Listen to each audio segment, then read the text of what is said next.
नमस्कार मित्रों, मैं पंडित कैलाश चंद्र जोशी आपका स्वागत करता हूं अपने चैनल में। मित्रों, मैं आपको एक जो सनातन संस्कृति धर्म से जुड़ा हुआ तथ्य है, पर्व है, त्योहार है, दीपावली, उसके विषय में बताना चाहता हूं, चर्चा करना चाहता हूं। इस चर्चा को आरंभ करने से पहले, दीपावली पर चर्चा आरंभ करने से पहले, इसी सनातन संस्कृति, सनातन धर्म से जुड़ा हुआ एक महत्वपूर्ण बिंदु आपके साथ शेयर करना चाहता हूं। वह है पंचांग। पंचांग के विषय में श्री तारा प्रसाद दिव्य पंचांग आगामी वर्ष 2021-22 संवत 2078 साके 1943 वर्षांक 7, यह इस पंचांग का वर्षांक 7 है। यह छप करके, प्रकाशित हो करके तैयार है। आप अपना पंचांग प्राप्त कर सकते हैं। इसके लिए आपकी स्क्रीन पर email ID, phone number, mobile number, ये सब आपको मिल रहे हैं, आप देख रहे हैं। इन पर जा करके संपर्क कर सकते हैं, अपना पंचांग सुरक्षित कर सकते हैं, मंगवा सकते हैं। मित्रों, यदि आप मेरे चैनल पर पहली बार आए हैं तो मेरे चैनल को सब्सक्राइब जरूर करें। आइए चलिए दीपोत्सव, दीपावली पर चर्चा आरंभ करते हैं। मित्रों, दीपावली क्या है और ये क्यों मनाई जाती है, कैसे मनाई जाती है, इसके विषय में हम चर्चा करेंगे।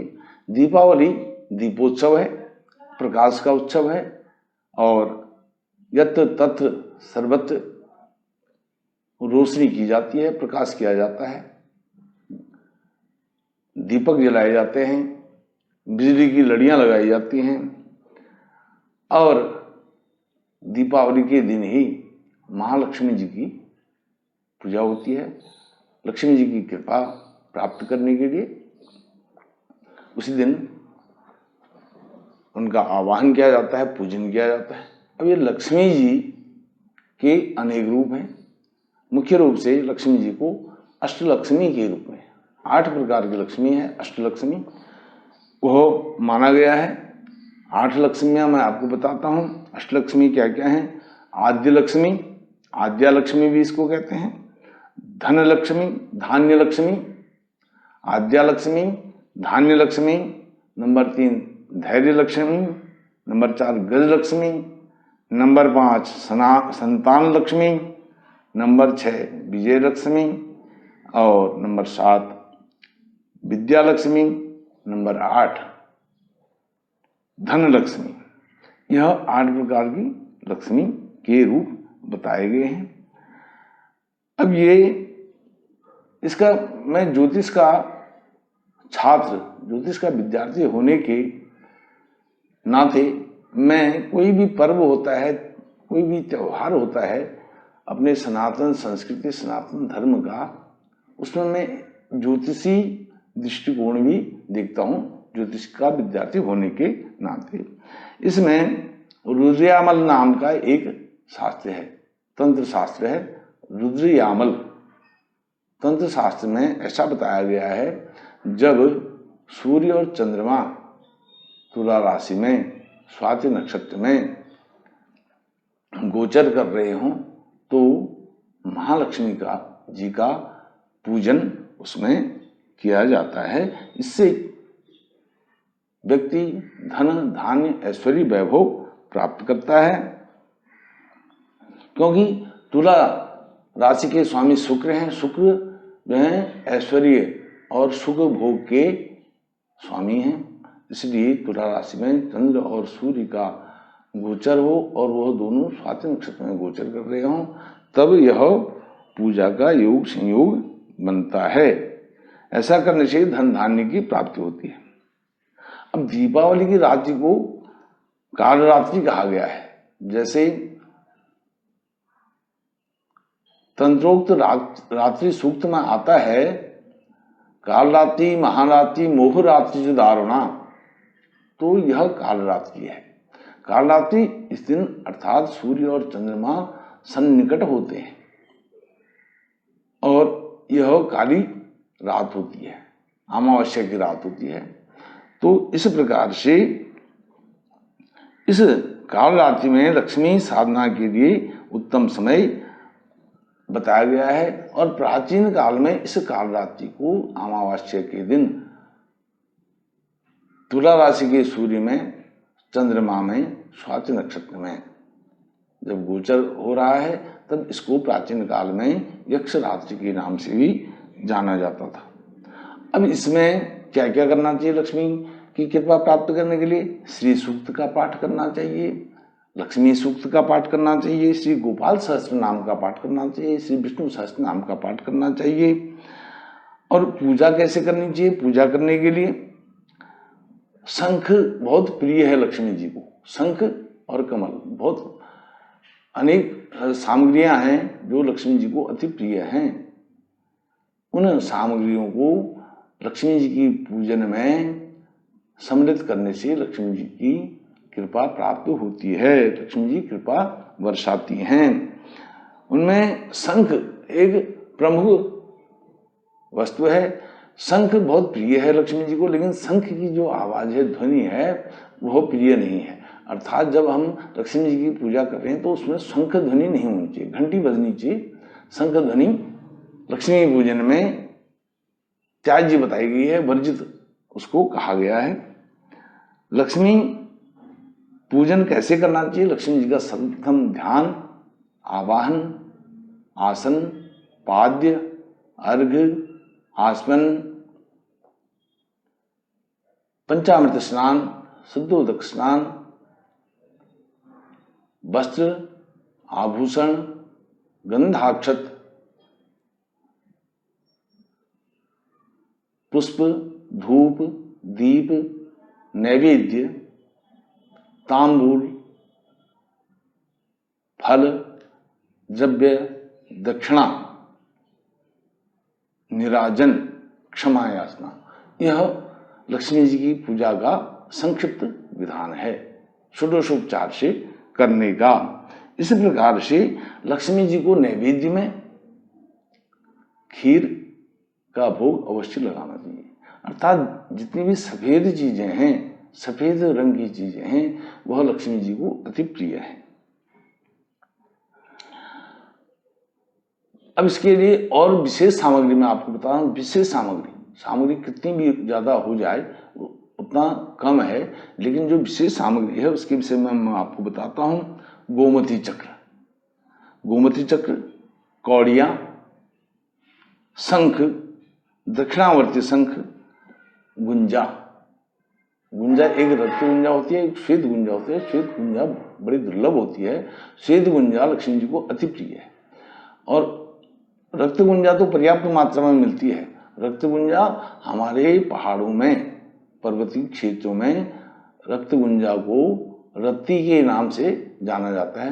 रत्ती पहले उसका भार रत्ती के बराबर होता है, इसलिए उसको रत्ती कहते हैं। वो लाल रंग की होती है और बीच में उसके एक स्थान पर एक काला स्पॉट होता है, उसको रत्ती कहते हैं और उसका नाम हिंदी में रक्त गुंजा है। हकीक पत्थर, काली हल्दी, नाग केसर, मोती शंख, स्फटिक, श्रीयंत्र भी जो है लक्ष्मी जी का ही एक विग्रह है। स्फटिक माने जिसमें आर पार दिखता है, ट्रांसपेरेंट होता है, उसको स्फटिक यंत्र कहते हैं। लक्ष्मी जी का वह स्फटिक यंत्र।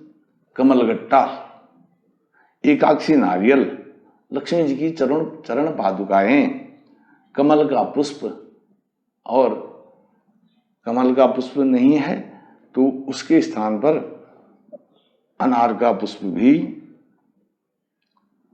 लक्ष्मी जी को अर्पित किया जाता है। अनार का पुष्प भी कमल के पुष्प की प्रजाति का माना गया है। खिल, बतासे और सफेद वस्तुएं जितनी भी हैं, सफेद वस्तु में खीर का नैवेद्य। अब यह जो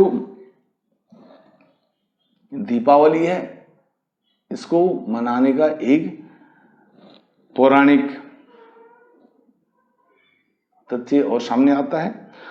श्री राम वनवास की अवधि पूर्ण करने के बाद उनके अयोध्या आगमन पर यह उत्सव, दीपोत्सव मनाया जाता है और यह अमावस्या के दिन होता है। अब राजा जो श्री राम जी हैं वो राजा के रूप में हैं, क्योंकि जब उनको वनवास हुआ था तब न तो वो राजा थे, न युवराज थे, न राजा थे, उनको वनवास हो गया था। इसी राजपाट के परिप्रेक्ष्य में ही उनको वो हुआ था, वनवास हुआ था। अब वो लौट करके आ रहे हैं, अब राजा उन्होंने बनना है, क्योंकि अब दशरथ महाराज रहे नहीं हैं, राजा उन्हीं को बनना है। तो राजा वो राजा हैं। अब इसमें सूर्य, अब इसको ऐसे ले सकते हैं, जो सूर्य हैं वो राजा हैं, चंद्रमा रानी है। सूर्य और चंद्रमा एक ही नक्षत्र में है इस दिन। सूर्य राजा है, चंद्रमा रानी है, और राजा और रानी का जो यह मिलन है काल रात्रि में, यह शुभ फल देने वाला है। अर्थात राजा और रानी एकत्व को प्राप्त कर रहे हैं, एकत्व, अद्वैत उनका हो रहा है। और सूर्य जो है वो आत्मा है। वेद में आता है आत्मा जगतस्तु खस्य, और चंद्र मन है, चंद्र के लिए आता है चंद्रमा मन सो जात। तो यह आत्मा और मन का मिलन है, एकत्व रूप है अमावस्या के दिन, एकत्व को प्राप्त होते हैं। चंद्रमा, सूर्य जो है वह राजा के प्रतीक हैं, और चंद्रमा उधर रानी के प्रतीक हैं, और चंद्रमा ही जनता के प्रतीक भी हैं।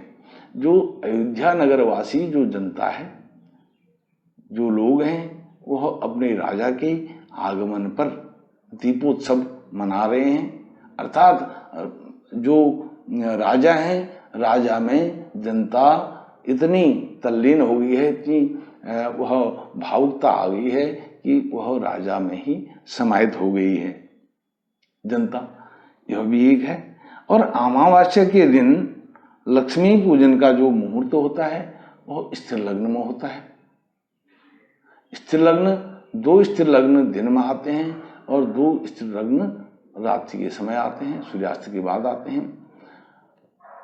स्थिर लग्न, वृषभ लग्न स्थिर लग्न है, सिंह लग्न स्थिर लग्न है, वृश्चिक लग्न स्थिर लग्न है, कुंभ लग्न स्थिर लग्न है। वृषभ और सिंह लग्न यह रात्रि के समय में आते हैं। वृषभ लग्न प्रदोष काल के समय में होता है। यदि आपको प्रदोष काल में लक्ष्मी पूजन करना है, वह भी उत्तम समय माना गया है। प्रदोष काल सूर्यास्त के समय आरंभ होता है और सूर्यास्त के 1 घंटे तक प्रदोष काल रहता है, और उसके आसपास ही वृषभ लग्न भी आरंभ हो जाता है। तो वृषभ लग्न में, स्थिर लग्न में क्यों करना चाहिए? क्योंकि स्थिर लक्ष्मी चंचल हैं, चंचला हैं, इसलिए उनको स्थिर करने के लिए, रोकने के लिए स्थिर लग्न में स्थिर भाव से, स्थिर मन से, स्थिर बुद्धि से, स्थिर विवेक से उनका पूजन करना चाहिए। तब लक्ष्मी स्थिर रूप से निवास करती हैं। अब जो 2 अन्य लग्न हैं, वृश्चिक और कुंभ, वह दिन में आते हैं। जो व्यापारिक प्रतिष्ठान हैं, ऑफिस हैं, कार्यालय हैं, दफ्तर हैं, फैक्ट्री हैं, कंपनी हैं, वहाँ जो भी उनके कर्मचारी हैं वह दिन में वृश्चिक लग्न में या कुंभ लग्न में देवी लक्ष्मी जी का वरदहस्त प्राप्त कर सकते हैं, कृपा प्राप्त कर सकते हैं। यह होता भी है और होता आया है आज तक। और रात्रि के समय में स्थिर लग्न में अपने घर में यह पूजन करना चाहिए। अब ज्योतिष का महत्व इसमें दीपावली में बहुत महत्वपूर्ण है, वह मैंने आपको बताया। इसके लिए मैंने कार्तिक मास महात्म्य की एक वीडियो बनाई है, उसमें भी आप उसको देख सकते हैं, सुन सकते हैं। वो विस्तार पूर्वक उसमें मैंने बताया है। यह हमारे सनातन जो संस्कृति है, सनातन धर्म है और ज्योतिष है। सनातन धर्म और ज्योतिष एक दूसरे के पूरक हैं। यह सनातन और ज्योतिष की बहुत बड़ी देन हमको है। भगवान मनु से चला आया यह दीपोत्सव, दीपावली। यक्ष रात्रि भी इसको प्राचीन काल में कहा गया है। यह चला आया है, इसलिए हमें ज्योतिष के प्रति, सनातन धर्म के प्रति कृतज्ञ होना चाहिए, क्योंकि यह जो दीपावली है हमेशा हर वर्ष अनादिकाल से आज तक आने वाले समय में भी यह रहेगा कि तुला राशि के सूर्य में ही दीपावली मनाई जाती है।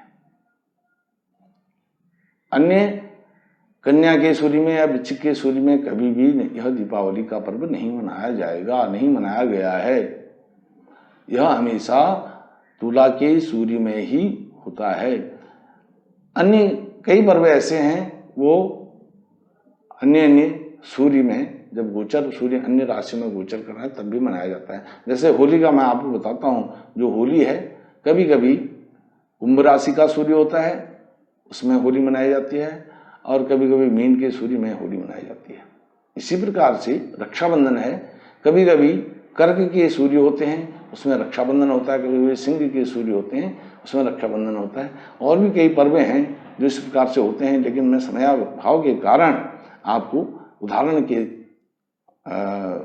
रूप में यह दो चीजें बता रहा हूं। अंत में मैं आपको दीपोत्सव, दीपावली, महालक्ष्मी जी की पूजा और श्री राम के अयोध्या आगमन की हार्दिक